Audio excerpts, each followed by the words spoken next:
قل من بيده ملكوت كل شيء وهو يجير ولا يجار عليه إن كنتم تعلمون سيقولون لله قل فأنى تسحرون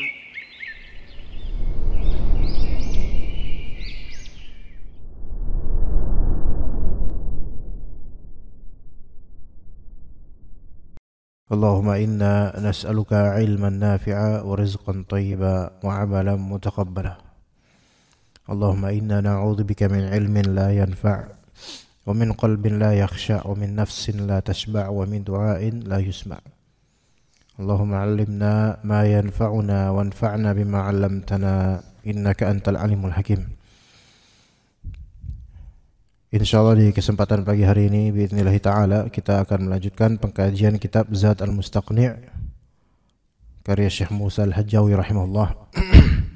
Masih di kitab At-Taharah di bab izalatin najasah, bab tentang menghilangkan najis.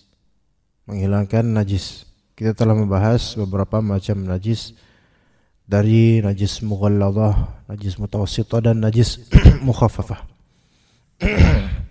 Najis mughalladah itu yaitu najis yang penanggulangannya dengan 7 kali cucian dan 1 kali ditambah 1 kali dengan debu atau tanah. Kalau yang mutawassithah itu najis pada umumnya, penanggulangannya dengan standar penanggulangan yang tadi insyaallah akan kita bahas pembahasan ulama tentangnya.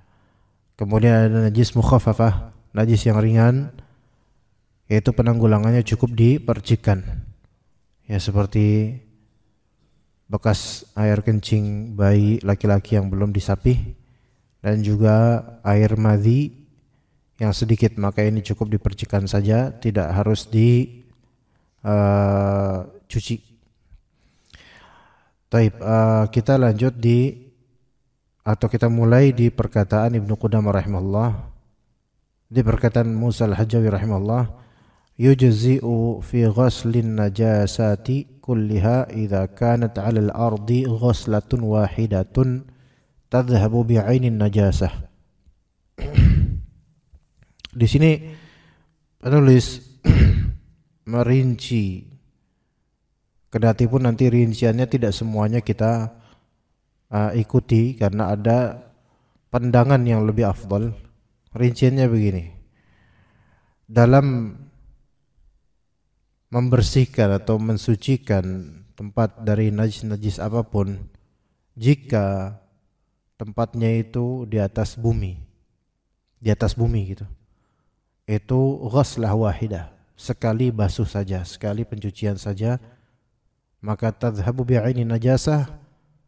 Kalau misalnya sekali cuci itu menghilangkan materi najisnya, maka itu sudah cukup.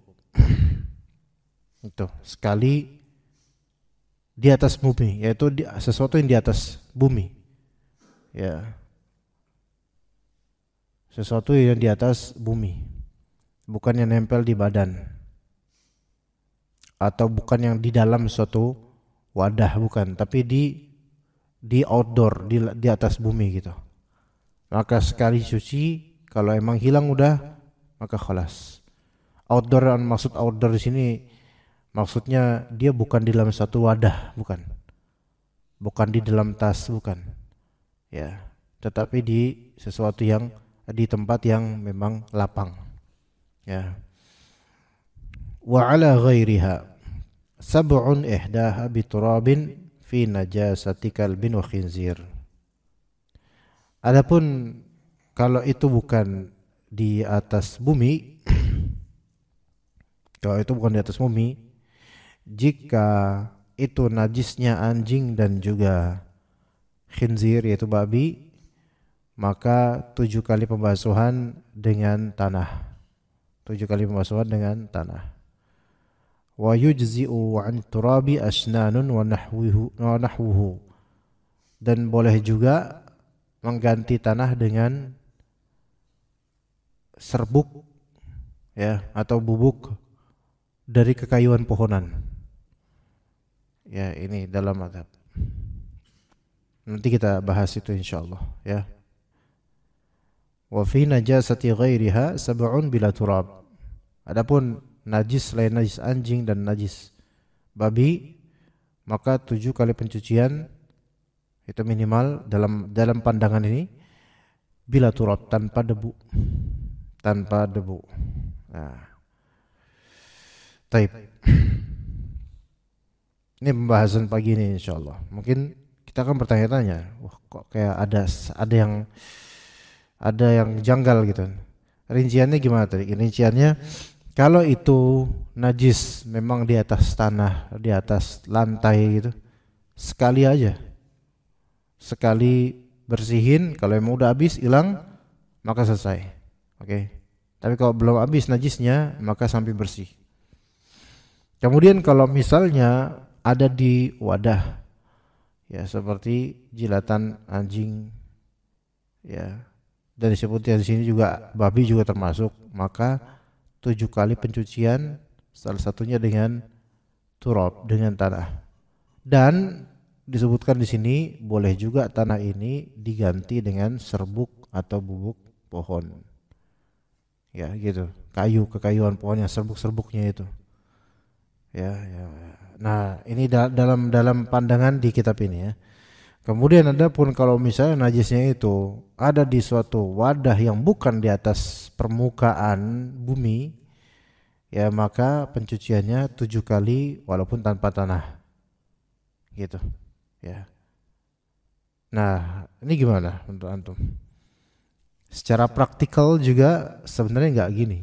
Ya, secara praktek nggak begini. Ya, apalagi yang terakhir tadi, kalau najisnya bukan najis anjing atau bukan najis babi, najis biasa gitu, tinja atau apa, maka minimal 7 kali pencucian. Prakteknya juga nggak gini. Tapi kita bahas lagi dari awal. Yujzi'u fi ghasli najasati kulliha idza kanat 'ala al-ardi ghaslatun wahidatun tadhhabu bi'aini najasah. Ini sahih ini. Ini sahih. Kalau memang itu lantai, tanah dan semisalnya yang sifatnya di atas bumi, maka cukup sekali, dan kalau itu sudah menghilangkan materi najisnya maka khalas, mencukupi. Sebagaimana dalilnya ketika ada seorang badui kencing di masjid, ya itu di masjid loh kencingnya itu, maka Nabi SAW mengatakan ariqu ala baulihi wala baulihi dhanuban min ma', siramilah di spot dia kencing itu, sirami dengan seember air. Dan itu secara dhon, secara persangkaan dengan seember air itu sudah menghilangkan najisnya, maka khalas, itu sudah mencukupi. Dan Nabi SAW tidak memerintahkan untuk diulang. Ya, kan kencing di misal tembok atau bagian ujung masjid nih, kencing nih. Dan kencing kan najis, dia najasa ainiyah, yaitu najis secara zatnya itu najis. Oke. Kemudian 1 ember air disiram itu, bahasa kita mungkin disetor, disiram. Oke, ini kan berarti kan kalau di zaman itu kan air tuh jadi agak mengendap di tanah dan semisalnya. Tapi itu dianggap menghilangkan najis, gitu. Ya, sampai dia kering hilang najisnya udah khalas. Ya. Maka di karpet juga begitu sebenarnya. Kalau ada orang ngompol, misalnya anak kecil ngompol di karpet masjid. Ya, terus habis itu disimbah dengan air. Sampai semua tercover dengan air, itu bagian kena itu. Ya. Kalau enggak dijemur, apakah najisnya hilang? Najisnya hilang, kita bilang najisnya hilang. Kalau dibilang, loh kan ini kan misalnya ini bekas kencing, pesing atau apa, disimbah air kan banyak nih, basah jadinya. Kan bukannya itu ada najis yang tercampur dengan air, maka kita katakan enggak. Karena dalil menunjukkan ini sudah hilang najisnya. Berarti yang di sini hilang juga najisnya dengan seember air. Apakah harus dijemur? Jawabannya enggak harus. Ya kalau dijemur alhamdulillah, mungkin lebih memastikan lagi. Tapi kalau nggak dijemur, dibiarin gini aja, apa air banyak kayak gini dibiarin aja gitu sampai kering, maka itu juga udah menghilangkan najis. Itu yang sahih gitu. Itu sahih. Nah, terus kalau masih tergenang masih banyak gini airnya, masih becek gitu. Terus ada orang sholat di atasnya, sah nggak sholatnya? Sholatnya sah karena sudah dianggap najis ainiyahnya, najasa ainiyahnya itu materi najisnya itu udah hilang. Teori ini sekaligus membatalkan teori kebanyakan ulama tentang kalau misalnya air yaitu air seember terkena sedikit dari kencing walaupun enggak mempengaruhi, maka najis semuanya. Itu kan ada teori kayak gitu jemaah. Kalau misalnya pernah tahu. Ya, dan itu teori umum di beberapa mazhab, terutama mazhab Syafi'i. Ya, dan juga mazhab Hanbali. Karena berdasarkan hadis juga, idza kana al-ma'u qullataini lam yahmil khabath. Jika air sampai 2 qullah, ya sekian 200 graman atau literan, maka itu enggak kena atau enggak terpengaruh dengan najis. Tapi kalau air di bawah itu seember misalnya, teorinya adalah kalau kena dengan percikan kencing itu seluruhnya langsung dihukumi najis. Tapi yang sahih enggak begitu. Yang sahih enggak begitu. Yang lebih sahih adalah wallahu alam bahwasanya air mau banyak atau sedikit, memang potensi air sedikit itu, potensi ketika kena najis terpengaruhi najis itu potensi besar. Tetapi tetap kita harus melihat apakah air yang sedikit seember ini atau segentong ini ketika terkena sepercik najis benar-benar terpengaruh atau enggak. Kalau enggak terpengaruh maka enggak najis. Enggak najis. Nah, begitu juga yang tadi sini. Ada pesing, kencing atau bau ya. Bau pesing misalnya. Ini bau pesing entar kucing atau mungkin anak kecil. Nah, terus disimba dengan air yang suci menyucikan atau air biasa, air bro. Terus udah enggak kerasa baunya juga. Dan semua terarsir dengan air yang banyak itu, maka ya udah hilang najisnya.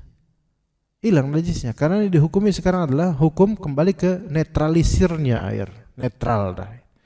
Itu yang sahih begitu. Yang sahih seperti itu. Tinjauan yang sahih seperti itu. Ya begini Nabi SAW tidak menyuruh untuk ulang simbah karena ini najis nih. Apalagi harus air 2 qullah untuk menghilangkan najis. Waduh, harus 200 liter dong untuk menghilangkan najis yang ada di spot bekas kencingnya orang Baduy ini. Enggak. Ya begitu. Taib. Kemudian wa ala ghairiha sab'un ihdaha biturabin fi najasati kalbin wa khinsir. Nah, kalau misalnya najisnya itu bukan di atas bumi. Bukan di atas bumi. Kalau dalam pendapat ini, ya misal di baju, ya di tempat makan, itu dikatakan sab'a ghasalat, yaitu 7 kali pencucian. Karena najis nih, kalau pakai pendapat ini ya, pakaian nih, pakaian. Lihat najisnya, najis apa dulu. Kalau najis anjing atau babi, maka 7 kali pencucian, sekali pakai debu. Kalau najisnya najis selain babi dan anjing, maka 7 kali pencucian, enggak pakai debu. Itu pemahamannya seperti itu. Dan itu yang bukan anak ajarkan gitu. Anak enggak ikut dengan pendapat ini. Enggak ikut dengan pendapat ini. Ya. Wallahu alam. Nanti akan kita detailin bahwasanya untuk selain di atas bumi seperti pakaian, kalau misalnya terkena najis dari anjing, yaitu mungkin jilatan anjing, maka tetap sekali sama seperti najis lainnya. Walaupun jilatan anjing, ya jilatan anjing. Juga begitu juga dengan babi. Ya, sama seperti yang lainnya. Sekali jika itu memang sudah menghilangkan najis. Kalau masih belum hilang, berkali-kali gitu, sampai habis, sampai hilang. Begitu. Tapi banyak dari ulama, terutama dalam mazhab Syafi'i dan Hambali, yang mensyaratkan seperti ini, 7 kali. Ya, 7 kali pencucian. Dan bagaimana sih 7 kali pencucian itu? Yaitu pakai 7 kali cidukan. Terus dibersih, dikeringin atau diperes, dikasih air lagi, diperes, dibilas, kalau bahasa kita dibilas. Ya, diperes, kasih air lagi, diperes sampai 7 kali. Nah, dikatakan di sini ihdaha bi turabin fi najasati kalbin wa khinzir. Salah satunya dengan debu kalau misalnya itu najisnya anjing dan babi. Tapi tadi ingat, pendapat yang lebih kita ikuti adalah kalau 7 kali pencucian sama plus dengan 1 kali dengan tanah, ini khusus tentang jilatan anjing. Ini yang sahih. Adapun jilatan babi atau tubuh babi ini tidak sampai penanggulangannya 7 dan sekali tanah enggak. Ya. Oke, dalilnya apa? Dalilnya hadis Abu Hurairah dan hadis Abdullah bin Mughaffal radhiyallahu anhuma, bahwa Nabi SAW memerintahkan idza walaghal kalbu fi ina'i ahadikum an yughsala 7 marrat. Ya, kalau misalnya ada anjing ya menjilat al-ina, yaitu wadah sini bisa wadah makanan atau wadah minuman, maka cucilah 7 kali. Ada dari riwayat mengatakan ihdahun nabi turab, ada riwayat mengatakan ulahun nabi turab. Ya, salah satunya dengan tanah atau yang pertama dengan tanah, dan riwayat yang menyebutkan pertama dengan tanah itu lebih afdal. Jadi kalau emang itu wadah makan atau wadah minum antum dijilat oleh anjing atau anjing minum di situ atau mungkin anjing makan di situ, maka 7 kali pencucian, salah satunya dengan tanah, yaitu paling pertama lebih afdol dengan tanah. Nah, ini baru ya. Ini baru. Kalau misalnya kita ngelihat anjing ini apa? Makan atau minum, baik lewat CCTV atau ngeliat langsung atau dikabarkan. Ya, adapun kalau enggak pernah ngelihat itu, maka enggak usah dicuci sebegininya, karena ya kita enggak tahu dijilat anjing atau enggak. Tapi kalau misalnya anjing ini menjilat selain dari al-ina, yang dijilat oleh anjing ini bukan wadah makan, bukan wadah minum, maka tidak ada kaitannya dengan hadis ini. Karena hadis ini khusus untuk kasus jilatan anjing di wadah minum atau wadah makan, al-ina. Adapun kalau menjilat kulit kita, atau mungkin sebagian orang barat atau orang-orang yang suka anjing itu sampai mukanya jilat anjing, maka ini kembali ke apa? Kembali ke najis pada umumnya, yaitu dibersihkan sampai bersih aja. Sekali nggak apa-apa, yang penting bersih. Nggak harus 7 kali. Ya, nggak harus 7 kali. Apalagi itu yang jilatan anjing untuk selain wadah, ya, untuk kulit atau untuk muka atau kena celana atau menjilat apa. Tapi kalau misalnya, apalagi kalau misalnya cuman kesenggol sama anjing. Kalau kesenggol sama anjing, maka ini dilihat apakah memang ada bekas najisnya atau enggak, ya. Dan apakah kita anggap zat tubuh anjing itu najis atau enggak? Misalnya bulu-bulunya najis atau enggak? Ya, insyaallah kita lebih menganggapnya itu najis, oke. Tapi bulu-bulunya nempel enggak? Nah, itu masalahnya. Kalau enggak nempel, ya udah berarti enggak ada dong najis yang nempel di celah kita. Kita misalnya lagi jalan, terus lewat anjing dan mengenai ini kita, ya, celana kita misalnya, kena, dia lagi lari kena, ada nggak bekasnya? Ya, kalau nggak ada, ya nggak najis. Atau baunya gitu tersisa nggak di celana kita, bau tubuh anjing itu? Kalau nggak ada, ya nggak najis sudah, karena nggak ada bekas, nggak ada apa. Ya, seperti itu. Taib. Bahkan sampai kencingnya anjing. Ya, misal anjing kencing di teras rumah kita, misalnya datang anjing masuk ke teras rumah, angkat kaki terus kencing. Ya.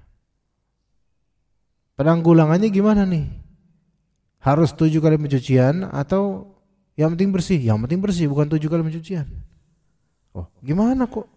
Wadah makanan yang cuman wadah doang dijilat aja 7 kali.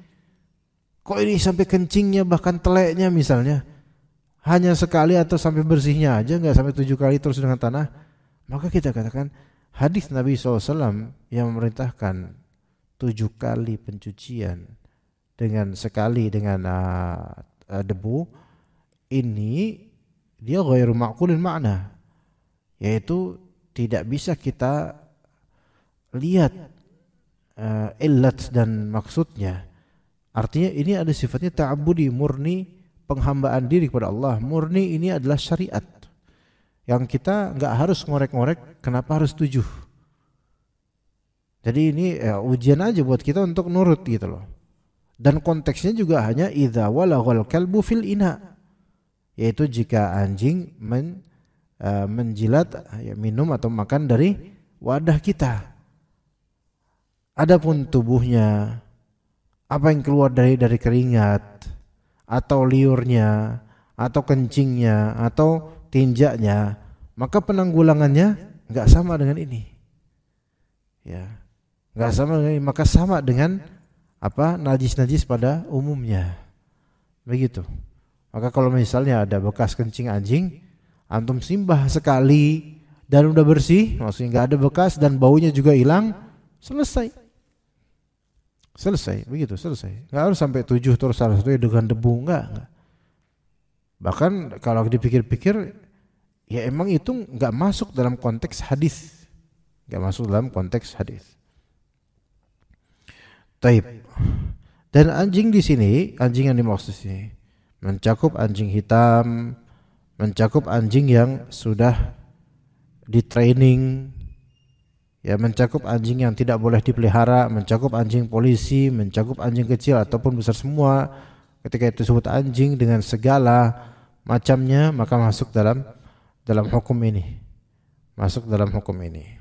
Termasuk anjing tetangga yang bukan milik kita, anjing kebun, anjing penjaga rumah, ya, atau anjing lainnya. Di blok P itu, kalau misalnya antum ke blok P yang P3, P4 itu kan di dekat satpam, seberangnya itu selalu diikat ada anjing di situ, anjing warna putih. Ya, dia nggak kemana-mana, di situ aja terus. Mau hujan, mau petir, mau badai, di situ aja terus. Itu kayak punya tetangga, yang punya rumah di sekitar situ ada. Nah, itu anjing nggak apa-apain, tapi dia udah zatnya anjing dia, maka kalau dia kencing, ya seperti kencing anjing. Kalau misalnya dia kemudian minum dari wadah itu, maka baru masuk hadis ini. Jadi walaupun anjing penjaga bukan anjing liar, maka semua masuk dalam hadis yang kalau misalnya itu anjing minum dari wadah atau makan dari wadah, maka itu kalau kita mau mengganti wadah itu atau membersihkan wadah itu, maka bersihnya dengan 7 kali basuhan, salah satunya dengan turab, yaitu dengan debu atau tanah. Taib.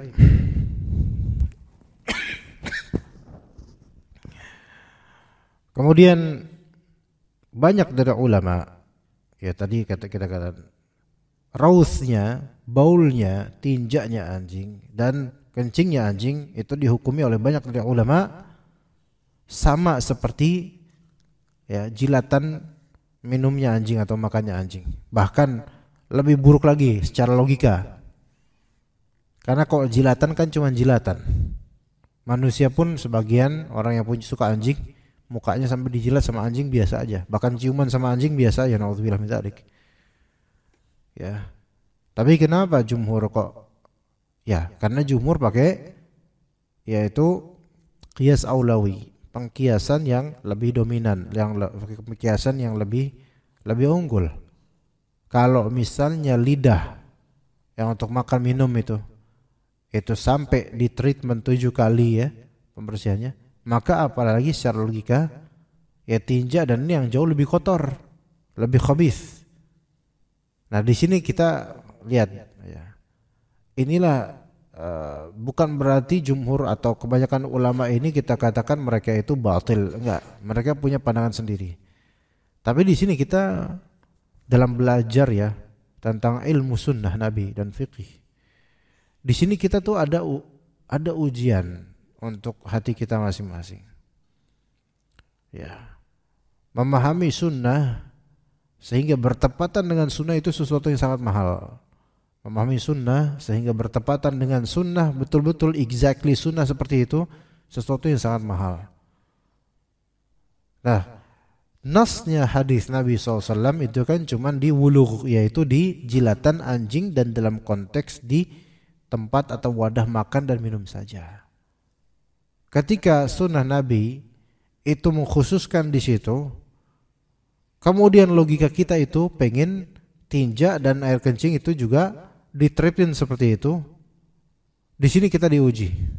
Kita mau pakai logika sehingga kita sertakan tinja dan kencingnya anjing itu treatmentnya sama, atau kita betul-betul mau pakai betul-betul penerapan sunnah sesuai dengan lafalnya. Gimana, bisa paham nggak ikhwan jemaah? Di sini ujiannya seperti itu. Kadang logika kita itu ingin menjadikan suatu hal itu masuk ke dalam ayat atau hadis, yang mana ayat dan hadis ini itu hanya mengkhususkan di tema ini, dan jangan bawa-bawa logika lain masuk dalam sini. Nah, di situ kita diuji. Ya, di situ kita diuji. Akhirnya kita bawa logika kita ke dalam ayat atau hadis ini. Ya, sehingga terbitlah hukum-hukum yang mana hukum tersebut ternyata di zaman salaf itu tidak ditemukan. Ya begitu. Tidak ditemukan. Nah, kalau kita menerapkan isobatus sunnah, yaitu bertepatan sesuai exactly persisnya dengan sunnah, kadang kita harus melucuti logika kita, karena logika mengikuti sunnah itu lebih tinggi dibandingkan logika kita, yaitu dibandingkan dengan pengembaraan pengetahuan kita. Jadi logika kita dalam berislam, kita harus tepat sesuai sunnah, itu lebih tinggi nilainya dibandingkan dengan logika yang ada dalam diri kita, yang kita kemudian menyisipkan logika itu ke dalam suatu sunnah yang memang tidak ada sebenarnya sunnah itu. Gitu. Di zaman salaf juga tidak disebutkan atau tidak ditemukan hal-hal yaitu orang selain tinja anjing, atau tentu di zaman Nabi SAW juga anjing berkeliaran juga ada. Tapi untuk tinjanya, untuk kencingnya itu tidak treatment 7 kali dengan satu tanah, enggak. Melainkan biasa aja, enggak disebut, enggak diriwayatkan. Ya, kita di sini banyak dari ulama itu dengan apa? Dengan logika, dengan qiyas. Qiyas kan logika yang aulawi. Memang qiyas bisa menjadi dalil. Tapi ketika sunnah ini dia hanya khusus, maka jangan logika mengumumkannya. Ketika sunnah itu sifatnya khusus, maka sebaiknya logika tidak bercampur, tidak kemudian membuatnya umum. Enggak membuatnya umum. Ya. Itu yang pakai logika. Kadang malah pakai perasaan. Enggak pakai logika, pakai perasaan. Ya. Kayak beberapa dari kaum muslimin. Sekarang bulan apa ikhwan? Bentar lagi bulan-bulan Maulid misalnya. Ya, kemudian pengen adakan ini, adakan itu, ya. Kadang dikatakan gini, kita dalam mencintai Nabi itu enggak perlu dalil. Udah mencintai Nabi aja udah bagus. Iya betul, mencintai Nabi itu wajib, bahkan bukan bagus lagi, wajib. Tapi cara mencintainya dengan membuat perayaan-perayaan ini kan itu pakai perasaan, pakai logika, pakai tradisi. Akhirnya disisipkan ke dalil-dalil cinta Nabi SAW. Sementara cinta Nabi itu caranya apa? Mengikuti sunnah Nabi. Sementara logika atau perasaan atau tradisi yang diterapkan bertentangan dengan sunnah Nabi. Maka ketika logika atau perasaan atau tradisi disusupkan ke sunnah Nabi yang itu bukan sunnah, makanya jadi kacau. Sehingga akhirnya terjadilah yang terjadi.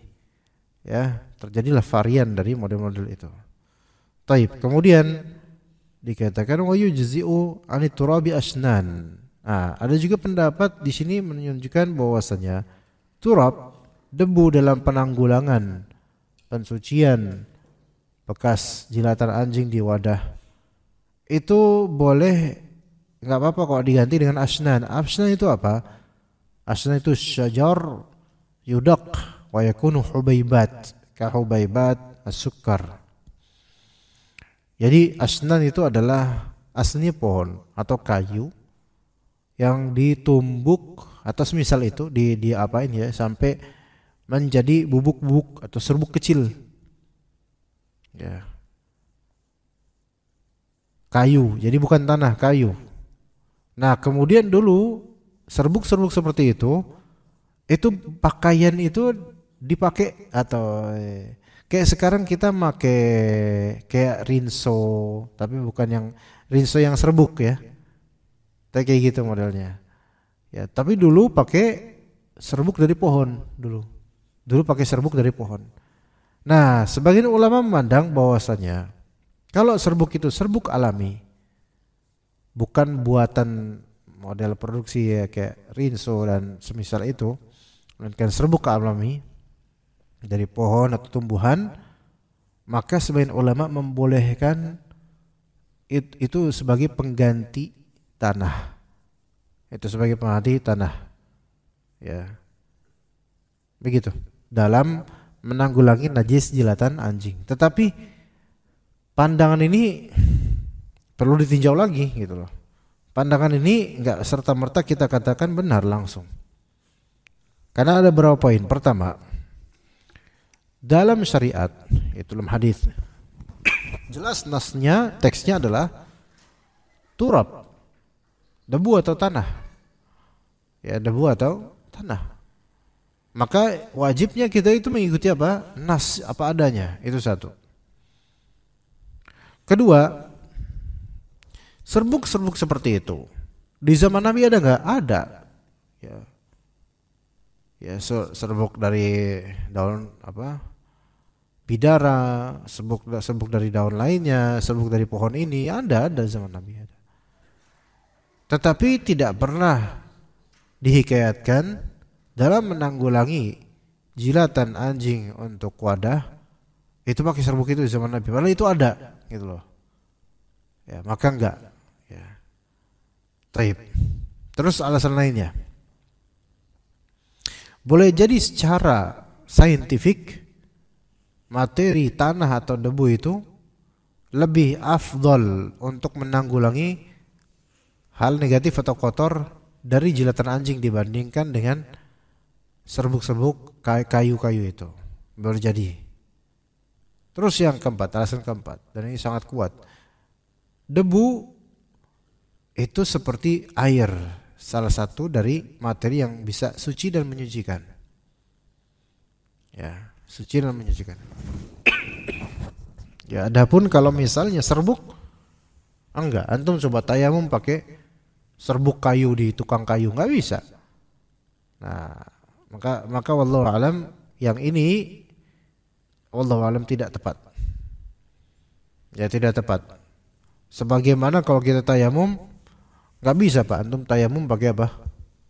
Serbuk kayu, enggak bisa. Kecuali mungkin itu udah bercampur dengan tanah completely jadi tanah, atau mungkin bisa. Atau beristihalah menjadi tanah bisa. Beristihalah itu yaitu berubah wujudnya menjadi debu atau tanah, maka mungkin itu bisa. Tapi kalau misalnya itu serbuk kayu, enggak bisa. Tapi kalau misalnya antum tayamum pakai, antum tahu enggak ya Pak, debu-debu yang kalau di lantai itu kadang-kadang semut itu bikin atau gali lubang semutnya. Nanti antum akan temukan segunung debu dari hasil lubang semut. Ya kan? Ada. Taib itu debu atau apa? Bisa nggak kita pakai tayamum pakai itu? Jawabannya apa? Bisa, karena itu aslinya tanah debu. Oke. Gimana kalau rayap? Rayap. Rayap sekarang rayapnya. Bisa nggak? Rayap. Yang rumahnya dirayapin coba ya coba. Rayap. Rayap itu makan apa dia? Kayu ya, kayu. Kayu ya dari pohon saja gitu. Kemudian bisa nggak ketika rayap itu kan ngeluarin serbuk kayu atau dari ini ya apa dari rumahnya terus mungkin gimana gitu. Pokoknya ada bekas. Biasanya rayap begitu kan ada bekas apanya tuh ya. Bekas rayap lah pokoknya di lantai atau di mana. Boleh nggak kita pakai itu? Wallahu alam, kalau memang itu dari rayap berarti kan kita tahu aslinya dari kayu, maka nggak bisa dipakai untuk apa? Untuk tayamum atau untuk penanggulangan najis anjing terus salah satunya pakai debu yang dari rayap, nggak, karena itu dari kayu tadinya, dari kayu.